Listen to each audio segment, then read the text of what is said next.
നമസ്കാരം. നമസ്കാരം. UDF സർക്കാർ വന്നതിന് ശേഷം നേരിടാൻ പോകുന്ന ഏറ്റവും വലിയ വെല്ലുവിളി എന്ന് പറയുന്നത് ഈ പറഞ്ഞ പോലെ ധനകാര്യ വകുപ്പ്, പ്രത്യേകിച്ച് VD സതീശൻ മുഖ്യമന്ത്രി പദവും അതുപോലെ ധനകാര്യ വകുപ്പും പാടാൻ ഏറ്റെടുത്തിട്ടുള്ളത്. ഇപ്പം പ്രതിപക്ഷം പറയുന്നത് ഇത്തരത്തിലുള്ള സൗജന്യ ബസ് യാത്ര, സ്ത്രീകൾക്ക് KSRTCയിലെ സൗജന്യ ബസ് യാത്ര കേരളത്തെ തകർത്ത് തരിപ്പണമാക്കും, കേരളത്തിൻ്റെ സമ്പദ് വ്യവസ്ഥയെ ഇല്ലാണ്ടാക്കും, അല്ലെങ്കിൽ തകർന്നുകൊണ്ടിരിക്കുന്നതാണ്. അപ്പം അതിനെ ഇല്ലാണ്ടാക്കും. മറ്റൊരു കാര്യം, ഈ പറഞ്ഞ പോലെ എന്താ പറയുക, ഓരോ യുവതികൾക്കും, കോളേജിൽ പഠിക്കുന്ന യുവതികൾക്ക് 1000 രൂപ വെച്ച് കൊടുക്കുന്നു. അങ്ങനെ പലതരത്തിലുള്ള പ്രഖ്യാപനങ്ങൾ കൊണ്ടുവരുന്നു. അപ്പം ഇതെല്ലാം കേരളത്തിനെ ഇല്ലാണ്ടാക്കുന്ന ഒന്നാണെന്നാണ് LDF സർക്കാർ പറയുന്ന പ്രധാനപ്പെട്ട ഒരു കാര്യം. പെട്ടെന്ന് ചിന്തിക്കുന്ന ഏതൊരാൾക്കും തോന്നുന്നത് അത് അങ്ങനെ തന്നെയാണ്. കേരളത്തിൽ ബാക്കി എല്ലാവരും പറയാറുണ്ട് ഇന്ത്യയിൽ ഏറ്റവും കൂടുതൽ ദാരിദ്ര്യത്തിൽ കിടക്കുന്ന സംസ്ഥാനം, GDP നോക്കുകയാണെങ്കിലും മറ്റെല്ലാ അനുബന്ധ കാര്യങ്ങളും നോക്കുകയാണെങ്കിലും തകർന്നുകൊണ്ടിരിക്കുന്ന ഒരു സംസ്ഥാനമാണ് ബാക്കി സംസ്ഥാനങ്ങളെ അപേക്ഷിച്ച് കേരളമാണെന്നുള്ളത്. യഥാർത്ഥത്തിൽ ഇതിൻ്റെ ഒരു സത്യാവസ്ഥ എന്താണ്? സാമ്പത്തിക സ്ഥിതി ഒരു രാജ്യത്തിൻ്റെ, ഒരു സംസ്ഥാനത്തിൻ്റെ, ഒരു ഗ്രാമത്തിൻ്റെ, ഒരു വീട്ടിലെ പോലും വിലയിരുത്തുമ്പോൾ ഒരിക്കലും ആർക്കും ഒരു സമഗ്രമായ വിലയിരുത്തൽ പറ്റില്ല. വ്യാഖ്യാനങ്ങളും ഇമാജിനേഷൻസും എല്ലാം കൂടെ കൂടിച്ചേർന്ന് വരുമ്പോൾ മാത്രമാണ് സാമ്പത്തിക സ്ഥിതി ഉണ്ടാകുന്നത്. ഇവിടെ ഇപ്പം താങ്കളുടെ സൂചിപ്പിച്ചൊരു വാചകത്തിൽ നിന്ന് തന്നെ തുടങ്ങാം. സ്ത്രീകൾക്ക് സൗജന്യ ബസ് യാത്ര അനുവദിച്ചാൽ ഭയങ്കരമായ നഷ്ടം ഉണ്ടാകുമെന്ന് പറയും. ഭയങ്കര നഷ്ടം എന്ന് പറഞ്ഞാൽ KSRTC പൂട്ടിപ്പോകേണ്ട അവസ്ഥ. KSRTC ഇപ്പോഴേ നഷ്ടത്തിലാണ്, ഇനി വീണ്ടും നഷ്ടത്തിലാണ്. അപ്പം രണ്ട് ചോദ്യങ്ങൾ നമുക്ക് അവിടെ നിന്ന് ഉന്നയിക്കാൻ പറ്റും. KSRTC ഇപ്പോൾ നഷ്ടത്തിലാണ്, സ്ത്രീകൾക്ക് ഇത് അനുഭവിച്ചുകൊണ്ടല്ലല്ലോ ഇപ്പം നഷ്ടത്തിലായിരിക്കുന്നത്. അതിൻ്റെ കാരണം അത് പറയണ്ടേ.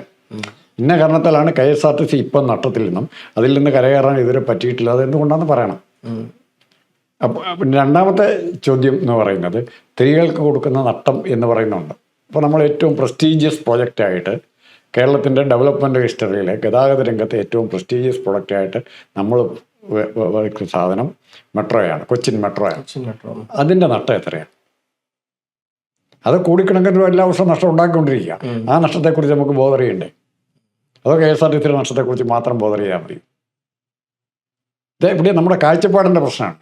മെട്രോയുടെ നഷ്ടം എന്ന് പറഞ്ഞാൽ ഡെവലപ്മെൻറ്റിൻ്റെ ഭാഗമാണെന്ന് പറയുകയും KSRTCയുടെ നഷ്ടം എന്ന് പറഞ്ഞാൽ അങ്ങനെയല്ല എന്ന് പറയുകയും, ഈ KSRTC പോകുന്ന യാത്രക്കാരെ പെൺകുട്ടികൾ പോകുന്നുണ്ടെങ്കിൽ ഇവിടുത്തെ പല സ്ഥാപനങ്ങളിലും, ഗാർമെൻറ്റ് ഫാക്ടറിയിലും, അല്ലെങ്കിൽ അതുപോലെ സെയിൽസായിട്ടും മറ്റേ പല തരത്തിൽ ജോലി ചെയ്യാൻ പോകുന്ന സ്ത്രീകളാണ്. അവർക്കൊരു പ്രൊട്ടക്ഷൻ കൊടുക്കുന്നുണ്ട്, കുഴപ്പമില്ല. അതുകൊണ്ട് ഈ സാമ്പത്തികമായ തകർച്ച എന്ന് പറയുന്നത് യഥാർത്ഥത്തിൽ ഒരു രാജ്യത്തില്ല. രാജ്യത്തിൻ്റെ സാമ്പത്തിക സ്ഥിതി കണക്കാക്കണമെങ്കിൽ നമുക്കെന്ത് വേണം, എന്താണ് ഇവിടുത്തെ ജനങ്ങൾക്ക് നന്നായി ജീവിക്കാൻ ആവശ്യമായ സൗകര്യങ്ങൾ, അതിനെക്കുറിച്ചൊരു കണക്കുകൂട്ടൽ ഇല്ലാതെ പറ്റില്ല. ഇപ്പം യാത്രയുടെ കാര്യം പറയുമ്പോൾ എന്തുകൊണ്ടാണ് ഇത്തരം യാത്രക്കാർ കാസർഗോഡ് നിന്ന് തിരുവനന്തപുരത്ത് വരേണ്ടി വരും? ആ രീതിയിലെടുക്കുമ്പോൾ ഇത്ര യാത്രക്കാരുടെ എണ്ണം കുറയ്ക്കാൻ പറ്റുമെങ്കിൽ, വാഹനങ്ങളുടെ എണ്ണം കുറയ്ക്കാൻ പറ്റുമെങ്കിൽ അത് സമൂഹത്തിന് നല്ലതാണ്. എത്രയും വാഹനങ്ങൾ വേണോ, ഇത്ര യാത്രക്കാർ വേണോ? അപ്പോൾ ഇവിടെ പറയുന്ന ആൾക്കാർക്ക് എംപ്ലോയ്മെൻറ്റ് വേണം. ഇപ്പോൾ എംപ്ലോയ്മെൻറ്റ് എന്തിനാ? ലോജിക്കലായിട്ട് ആലോചിച്ച സ്റ്റെപ്പ് ബൈ സ്റ്റെപ്പ് ജോലി എന്തിനാണ്? സാമ്പത്തികമായിട്ട് കുറച്ച് മുമ്പോട്ട് വരാൻ. എന്നെ സംബന്ധിച്ചോളം എനിക്ക് പറഞ്ഞ പോലെ വീട്ടുകാര്യങ്ങൾ നോക്കണം, അത് സാമ്പത്തികമായ ഒരുപാട് കാര്യങ്ങളുണ്ട്. അപ്പം സാമ്പത്തികം എന്നുള്ള മെയിൻ ഘടകമാണ് എല്ലാവർക്കും ജോലിക്ക് വരാനുള്ള പ്രധാനപ്പെട്ട ഒരു കാരണം. അത് ആ ഭാഗം സമ്മതിച്ചു. അപ്പോൾ ജോലി കിട്ടി, സാമ്പത്തികം നിങ്ങൾക്ക് കിട്ടിയാൽ, ഇപ്പോൾ ഇവിടെ ഒരു പുതിയ തിയറി, അത് തോമസ് ഐസക്കൊക്കെ അത് വളരെ എൻ്റെ വലിയ പ്രൊപ്പണൻ്റ് ആയിട്ടാണതാണ്, infuse more money into market. ഒരുപാട് മണി മാർക്കറ്റിലോട്ട് ഇറങ്ങിക്കൊണ്ടിരിക്കും. അത് ആ മാർക്കറ്റിൽ ഇതെത്തുമ്പോൾ തന്നെ ഓട്ടോമാറ്റിക്കായിട്ട് എന്ത് പറ്റും? മാർക്കറ്റിൽ വ്യാപാരം കൂടും, കച്ചവടം കൂടും, തൊഴിലവസരങ്ങൾ കൂടും, വരുമാനം കൂടും. അപ്പോൾ ഇൻഫ്യൂസ് മോർ, കടം മേടിച്ചാണെങ്കിൽ ഇൻഫ്യൂസ് ചെയ്യാനാണ് പറഞ്ഞത്. അങ്ങനെയാണെങ്കിൽ ഇതും അങ്ങനത്തെ ഒരു പരിപാടിയല്ലേ? മാർക്കറ്റിൽ സർക്കുലേഷൻ കൂടിക്കൊണ്ടിരിക്കും. അല്ല, മാർക്കറ്റിൽ പെണ്ണുങ്ങളുടെ കയ്യിലേക്ക് മിച്ചം വരുമാനം വരുമ്പോൾ, ബസ് ചാർജിൽ നിന്നുള്ള മിച്ചം വരുമാനം 1000 രൂപ 2000 രൂപ മാസം വരുമാനം വരുമ്പോൾ അവരത് പോക്കറ്റിൽ ഉണ്ടാക്കാൻ പോകില്ല. അങ്ങനെ പറ്റുന്ന ആൾക്കാരുമല്ല അവരത് എന്താ ചെയ്യാൻ പോകുന്നത്? മാർക്കറ്റിൽ എന്തായാലും അവരും. അപ്പോൾ ഇതേ തിയറി അവിടെ ബാധകമല്ലേ? KSRTCക്ക് ഫ്രീ യാത്രയുടെ കാര്യം പറയുമ്പോൾ ഈ തിയറി പറയുന്നില്ല, പറയാതിരിക്കുന്നു, മറിച്ച് മറ്റു സ്ഥലത്ത് പറയുന്നു. ഇനി രണ്ടാമത്, ഒരു രാജ്യത്തിൻ്റെ കേരളം സമ്പന്നമാണോ എന്നറിയാനുള്ള മാർഗം ഇവർ പറയുന്ന ഒത്തിരി കണക്കുകൂട്ടലുണ്ട്.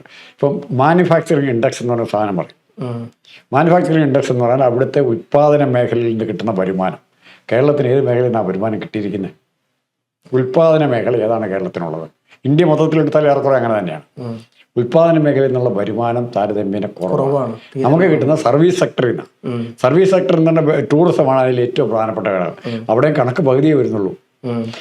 1000 ടൂറിസ്റ്റുകൾ കേരളത്തിലേക്ക് വന്ന് അവർ $1000 ചിലവാക്കുന്നുണ്ടെങ്കിൽ ഇവിടുന്ന് ഒരു 10,000 ടൂറിസ്റ്റുകൾ പുറത്തേക്ക് പോയിട്ട് അവിടെ $1000 ചിലവാക്കിക്കൊണ്ടാൽ ലാഭമോ നഷ്ടമോ ടൂറിസം. മൊത്തം എക്കണോമിക് എടുക്കുമ്പോൾ അത് ലാഭമോ നഷ്ടം. ടൂറിസം ഒരു വൺ വേ ട്രാഫിക് അല്ല, അങ്ങോട്ടും ഇങ്ങോട്ടും എല്ലാം ഉണ്ട്. അത് ഈ ഭാഗം ഇവർ പറയില്ല. ആ ഭാഗം ടൂറിസത്തിൻ്റെ ഈ ഭാഗം ടൂറിസത്തിനുള്ള വരുമാനം സർവീസ് ഇവർക്ക് ആകെ അറിയാവുന്ന 2-3 മാർഗ്ഗങ്ങളുള്ളൂ. ഐ ടി ഞങ്ങൾ വികസിപ്പിക്കും. പഞ്ചായത്തിലെ വാർഡ് പ്രസിഡന്റ് പ്രസംഗിക്കാൻ പറയും നമ്മുടെ പഞ്ചായത്തിൽ IT ഡെവലപ്മെൻറ്റ്. ഏത് പാർട്ടിയുടെ എടുത്ത് അവർ 2 കാര്യം IT ഡെവലപ്മെൻറ്റാണ്. ഒന്ന് ടൂറിസം. ഇവിടെ ടൂറിസം സാധ്യതകൾ പ്രയോജനപ്പെടുത്തി ഈ 2 മാസത്തിന് അപ്പുറത്തേക്ക് ഒരു ഡെവലപ്മെന്റിനെ കുറിച്ച് ചിന്തിക്കാൻ പറ്റും. എല്ലാവർക്കും അറിയുന്ന സാധനമുള്ളൂ. ഇത് അറിയുന്ന സാധനമല്ല. ഇത് അങ്ങനെ വന്നു കഴിഞ്ഞാൽ എല്ലാം ആകുമെന്നാണ് ഇവിടെ ധാരണ.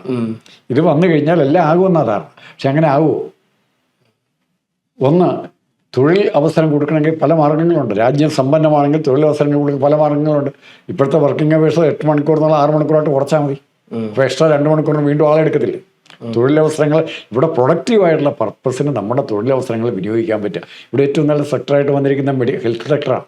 അത് നശിപ്പിച്ചു. പക്ഷേ ഹെൽത്ത് സെക്ടർ IMA കുറേ ഡോക്ടർമാരും കൂടെ ചേർന്ന് മറ്റേ ഫാർമസ്യൂട്ടിക്കൽ കമ്പനീസ് ചേർന്ന് അതിനെ ഒന്നും അല്ലാതാക്കി.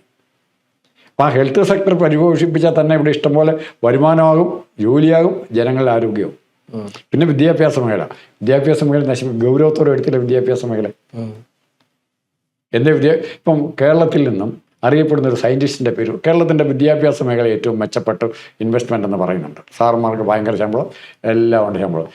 അറിയപ്പെടുന്ന ഒരു സയൻറ്റിസ്റ്റിൻ്റെ പേര് പറയുമോ കേരളത്തിൽ നിന്ന്? അടുത്ത നാൾ 10 പേരുടെ പേര് പറയും. ISRO ചെയർമാൻ അല്ല, എത്ര പേരുണ്ട്? നിങ്ങൾ ഒരാളുടെ പേര്. ഇത്രയും വിദ്യാഭ്യാസ രംഗത്ത് ഇത്രയും കാശ് മുടക്കി ഇത്രയും നമ്പർ 1 എന്ന് പറയുന്ന കേരളത്തിൽ നിന്നും അറിയപ്പെടുന്ന സയൻറ്റിസ്റ്റ്, അറിയപ്പെടുന്ന മെഡിക്കൽ ഗവേഷകർ, ഡോക്ടർമാരല്ല പറഞ്ഞ് പുതിയ മരുന്ന് കണ്ടുപിടിച്ചവരെ, അല്ലെ പുതിയ വലിയത്താനോ മറ്റോ വാൽവ് കണ്ടുപിടിച്ചിട്ടുണ്ട്. അല്ലാതെ വേറെ എനിക്കറിയില്ല, അതിലുണ്ടോയെന്ന് അറിയത്തില്ല. അപ്പോൾ ഇങ്ങനത്തെ യാതൊരു കോൺട്രിബ്യൂഷനും നമ്മുടെ വിദ്യാഭ്യാസ മേഖലയിൽ നിന്ന് കിട്ടുന്നില്ല. അപ്പോൾ വേണമെങ്കിൽ നമുക്ക് വാദിക്കാം വിദ്യാഭ്യാസ മേഖലയ്ക്ക് വെറുതെ കാശ് കൊടുത്തിട്ട് കാര്യമില്ല. പ്രൊഡക്റ്റീവ് അല്ലത്. പ്രൊഡക്റ്റീവ് പർപ്പസ് കഴിവുള്ളവരുണ്ട്. പക്ഷേ പറഞ്ഞ പോലെ നമ്മൾ നോക്കി കഴിഞ്ഞാൽ നാസയുടെ തലപ്പത്തടക്കം നിൽക്കുന്നത് ഈ മലയാളീസാണ്. ഇവരൊക്കെ ഇവിടുന്ന് അങ്ങോട്ട് പോകുന്നു, അവിടെ വർക്ക് ചെയ്യുന്നു, അവിടെ ഒരുപാട് ഇന്നോവേഷൻ കണ്ടുപിടുത്തങ്ങൾ ഉണ്ടാക്കുന്നു, അവിടെ മാത്രം ഇൻവെസ്റ്റ്. അതിന് ഒരു മറുപടി എന്ന് പറയുന്നത് Indians succeeds everywhere but not India. ഇന്ത്യക്കാരും മലയാളികളും പലയിടത്തും പോയി വിജയിക്കുന്നു, പക്ഷേ ഇന്ത്യയിൽ വിജയിക്കുന്നില്ല. ഇവിടുത്തെ സിസ്റ്റത്തിന്റെ പ്രശ്നം അതാണ് ഈ സാമ്പത്തിക ശാസ്ത്രത്തിന്റെ ഏറ്റവും പ്രധാനപ്പെട്ട പ്രശ്നം. ഇവിടുത്തെ ജനങ്ങളെ എങ്ങനെ അക്കോമഡേറ്റ് ചെയ്യും? അപ്പം ഇതിനകത്ത് ഏറ്റവും അപകടകരമായ കാര്യം, ഇപ്പം ഇവിടെ ഇത്ര നാൾ മോഡി വരെ പ്രസംഗിച്ചുകൊണ്ടുണ്ടെന്ന് എന്താ? കാറ് ഓട്ടോമേ ഭയങ്കര കാറ്. ഈ ഹൈവേ പണിയുന്നതിന് വേണ്ടിയിട്ടാണ്. വില കൂടിയ കാറുകൾക്ക് പോകാൻ, പിന്നെ യാത്രയുടെ ചിലവ്. വില കൂടിയ കാറുകൾക്ക് പോകേണ്ട അവസ്ഥ ഇപ്പോൾ മനസ്സിലായല്ലോ. ഫ്യൂവലിൻ്റെ വില കൂടിയപ്പോൾ ആ കണക്ക് മുഴുവൻ തെറ്റുക. പിന്നെ ഇലക്ട്രിസിറ്റിയിലേക്ക് പോകണം, അതിന് ഇൻവെസ്റ്റ്മെൻറ്റ് വേറെ വേണം. അതിനുള്ള ഇൻവെസ്റ്റ്മെൻറ്റ്, സോളാർ എനർജി, ഇതൊന്നും നടത്തിയില്ല. അതിന് താല്പര്യങ്ങളാണ് പ്രധാനം. ഏറ്റവും നമ്മൾ ഫാർമസ്യൂട്ടിക്കൽ സെക്ടർ മാത്രം എടുത്താൽ മതി. നമുക്ക് നല്ല പ്രൊഡക്റ്റ് ഉണ്ടാക്കാൻ പറ്റുന്നുണ്ടോ? കോമ്പറ്റീറ്റീവ് ആയിട്ടുള്ള പ്രൊഡക്റ്റ് ഉണ്ടാക്കാൻ പറ്റും. ആ മേഖല ശ്രദ്ധിക്കണം. ആവശ്യത്തിന് ഡോക്ടർമാരെ ഉണ്ടാക്കാൻ പറ്റും. അപ്പോൾ ഈ സിസ്റ്റത്തിൽ നിന്ന് മാറണമെങ്കിൽ, ലാഭത്തിൻ്റെ സിസ്റ്റത്തിൽ നിന്ന് മാറണമെങ്കിൽ നമുക്ക് എന്ത് ആവശ്യമുണ്ട് എന്നുള്ളതിനെക്കുറിച്ച്, മലയാളിക്ക് എന്താണ് ആവശ്യം, ഒരു വ്യക്തിക്ക്, ഒരു കുടുംബത്തിന്, ഒരു സമൂഹത്തിന് എന്താണ് ആവശ്യം, ഇങ്ങനത്തെ ഒരു കണക്കെടുത്തിട്ട് ഇത് പരിഹരിക്കാൻ, ഈ ആവശ്യങ്ങൾ നിറവേറ്റാൻ ഉള്ള വരുമാനം എവിടുന്ന് കിട്ടും? വരുമാനത്തിൻ്റെ 100 മാർഗ്ഗങ്ങളുണ്ട്. അത് നമുക്ക് ഇപ്പോൾ ചർച്ച ചെയ്യാൻ തീരുകയില്ല. വരുമാനം നമ്മുടെ കൺമുമ്പിലുണ്ട്. വരുമാനം നിങ്ങളുടെ മുമ്പിൽ ഒരു സർക്കാർ കെട്ടിടം വാടകയ്ക്ക് പണിതിട്ട് 10 കോടിക്കോ 1 കോടിക്കോ പണിതിട്ട് ഉപയോഗിക്കാതെ 10 വർഷമായിട്ട് കിടക്കണമെങ്കിൽ അതിൻ്റെ വാടക കാശാര് തരും? അതിൻ്റെ കാശാര് തരും? ഇതിപ്പോൾ ഇവിടുന്ന് കോട്ടയം റൂട്ടിൽ തൃപ്പൂണിത്തുറ കഴിഞ്ഞ് പോകുമ്പോൾ ഒരു TK രാമകൃഷ്ണൻ സ്മാരക ഹോളുണ്ട്. അത് കഴിഞ്ഞ 8 വർഷമായിട്ട് കോടിക്കണക്കിന് രൂപ പടുത്തിട്ട് പോകുന്നു. 5 പൈസ വരുമാനം ഇല്ലാതെ ഇപ്പോഴാണ് ഹോട്ടലുകാർക്ക് കൊടുത്തിട്ടുണ്ട് വാടകയ്ക്ക്. സാംസ്കാരിക രംഗം, ശരവണ ഭവൻ ഹോട്ടലിന് കൊടുത്തിട്ടുണ്ട്. ഇത്രയും കാലം കിടന്നതിനാരും ഉത്തരം പറയും. എല്ലാ പാർട്ടിയുടെയും, എല്ലാ മുന്നണിയുടെയും MLA അവിടെ ഉണ്ടായിരുന്നു. അതിനൊരു വാടക കിട്ടണ്ടേ? അപ്പോൾ നമുക്ക് അങ്ങനെ ഗവൺമെൻറ് നഷ്ടപ്പെടുത്തിയ അവസരങ്ങൾ, ഒരു പാലം പണിയാൻ 1 വർഷം കൊണ്ട് പണിയേണ്ട പാലം അത് പണി തീരാനായിട്ട് 5 വർഷം എടുത്തെങ്കിൽ അത്രയും കാലത്ത് ലാഗിങ്ങാർക്ക് കാശ് കൊടുക്കും. അതിൻ്റെ ഇൻവെസ്റ്റ്മെൻറ്റിൻ്റെ ആ 1 വർഷം നടത്തിയ ഇൻവെസ്റ്റ്മെൻറ്റ് ഇൻട്രസ്റ്റ് ആര് വരും? ഇനി സാറിന് എഴുതിയൊരു ബുക്കുണ്ട്, പുനർവായന. ഇതിൽ സാറിനെ പരാമർശിക്കുന്ന സാമ്പത്തികമായി ബന്ധപ്പെട്ട് സാർ എഴുതിയ ഒരു ഇതുണ്ട്. ഞാൻ വായിച്ചു, എനിക്ക് വളരെ ആകാംക്ഷയോടെ കണ്ട സാധനം, നമ്മുടെ GDP, നമ്മൾ നിലവിൽ അളർന്നുകൊണ്ടിരിക്കുന്ന സാധനം യഥാർത്ഥത്തിൽ വർക്കിംഗ് അല്ല എന്നുള്ള രീതിയിലാണ് സാർ ഇതിൽ പരാമർശിക്കുന്നത്. കാരണം അതിൽ വ്യക്തമായ ഉദാഹരണം പറയുന്നുണ്ട്. പത്മനാഭസ്വാമി ക്ഷേത്രത്തിൽ നിലവറകൾ ഇന്നേ വരെ നമുക്ക് എന്താ പറയുക തിട്ടപ്പെടുത്താൻ കഴിഞ്ഞിട്ടില്ല. ആ നമ്മളാണ് ഇന്ത്യ എന്ന് പറയുന്ന വലിയൊരു മഹാരാജ്യത്തെ, ഈ പറഞ്ഞ പോലെ 140 കോടി ജനങ്ങളുള്ള ഒരു മഹാരാജ്യത്തെ GDP നമ്മൾ എണ്ണിക്കണക്കാക്കാൻ നോക്കുന്നത്. അപ്പോൾ അത് എത്രത്തോളം വിജയിക്കുന്നുള്ള വലിയൊരു ചോദ്യം സാർ ഈ പുസ്തകത്തിൽ പരാമർശിക്കുന്നുണ്ട്. അപ്പോൾ ആ ഒരു വിഷയത്തെക്കുറിച്ച് എങ്ങനെയാണ് ഇപ്പോഴും കാണുന്നത്? നമ്മുടെ സ്റ്റാറ്റിസ്റ്റിക്കൽ ഡേറ്റാസ് അത് പൂർണ്ണമാണ്.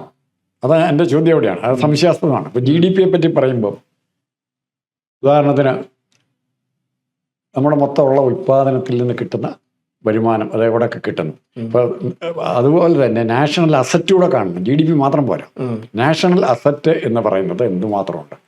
ഭൂമിക്കൊരു വില വെക്കണം. ഇപ്പം എറണാകുളത്ത് 1 സെൻറ്റ് ഭൂമിയുടെ വില ആയിരിക്കില്ല പാലക്കാട് കിട്ടാം. അപ്പോൾ ഭൂമിയുടെ വില വെച്ച് അത്രയും അസറ്റ് ഇവിടെ ഉണ്ട് വേറൊരു തരത്തിൽ. അപ്പോൾ ആ അസറ്റിനനുസരിച്ചുള്ള GDP ഉണ്ടാകുന്നുണ്ടോ? ഇവിടെ GDPയുടെ സോഴ്സ് എന്നതാ? ഇവിടെ കാര്യമായ പ്രൊഡക്ഷൻ അല്ലെന്നേ. മാനുഫാക്ചറിങ് ഇൻഡെക്സ് നോക്കുമ്പോൾ അതനുസരിച്ചുള്ള പ്രൊഡക്ഷൻ ഉണ്ടായെങ്കിൽ മാത്രമല്ലേ അങ്ങനെ GDP കൂടാവുള്ളൂ. ഇവിടെ സേവിങ്സ് കൊണ്ടുള്ള, അതായത് സ്വർണ്ണ അമ്പലങ്ങളിലൊക്കെ ഓരോ വ്യക്തിയും കൊണ്ട് അവിടെ വെച്ചിരിക്കുന്ന സ്വർണ്ണമാണ്. കാരണം ദൈവം നേരിട്ടുണ്ടാക്കിയ സ്വർണ്ണമല്ലാണോ?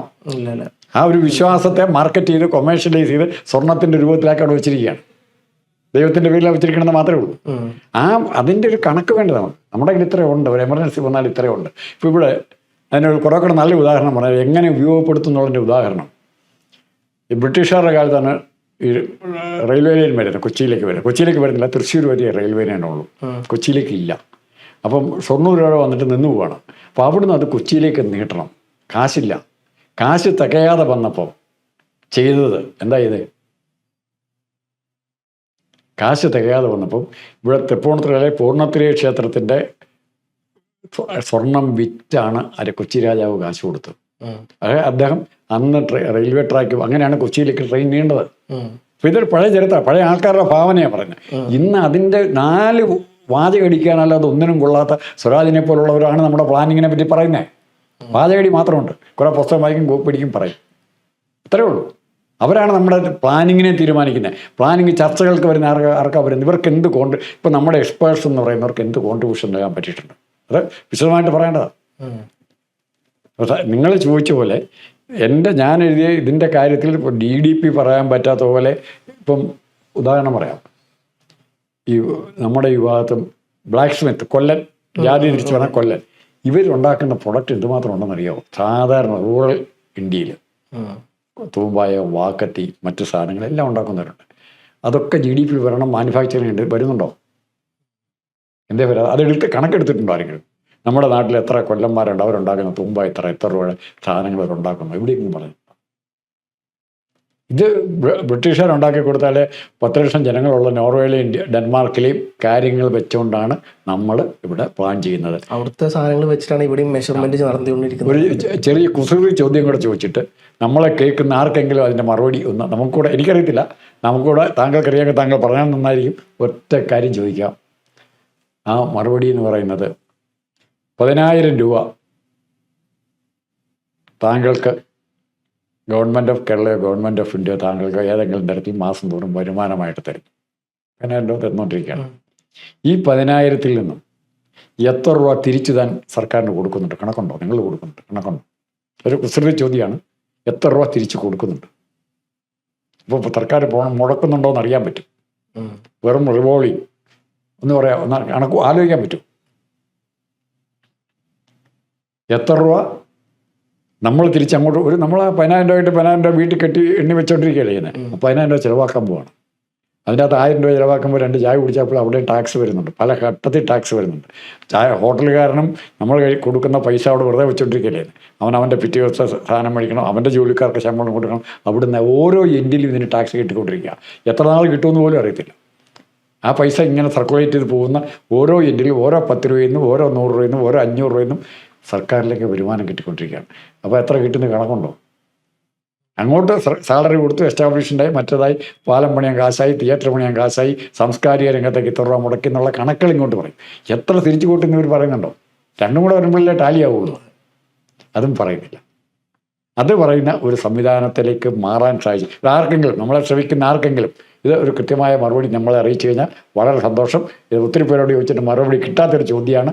ഇങ്ങോട്ട് കിട്ടുന്ന പൈസയെക്കുറിച്ചൊരു കണക്ക് വേണം നമുക്ക്. വെറും റവന്യൂ പറയും, ഭൂനികുതി, സെയിൽ ടാക്സ് എന്നൊക്കെ പറയും. ഈ സർക്കാർ കൊടുത്ത കാശിൻ്റെ എത്ര ശതമാനം ടാക്സ് ആയിട്ട് കിട്ടിയെന്നാണ് പറയുന്നത്. സെയിൽ ടാക്സ് എന്ന് പറയാം, സെയിൽ ടാക്സ് മുഴുവൻ കളക്ട് ചെയ്യുന്നുണ്ടോ?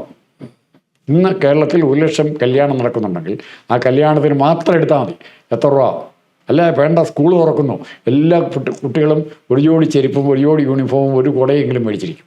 90% പുള്ളി എത്ര രൂപ ഈ സെക്ടറിൽ നിന്ന് ടാക്സ് ആയിട്ട് കിട്ടണം? എത്ര രൂപ ടാക്സ് ആയിട്ട് കിട്ടണം? കണക്കുണ്ടോ?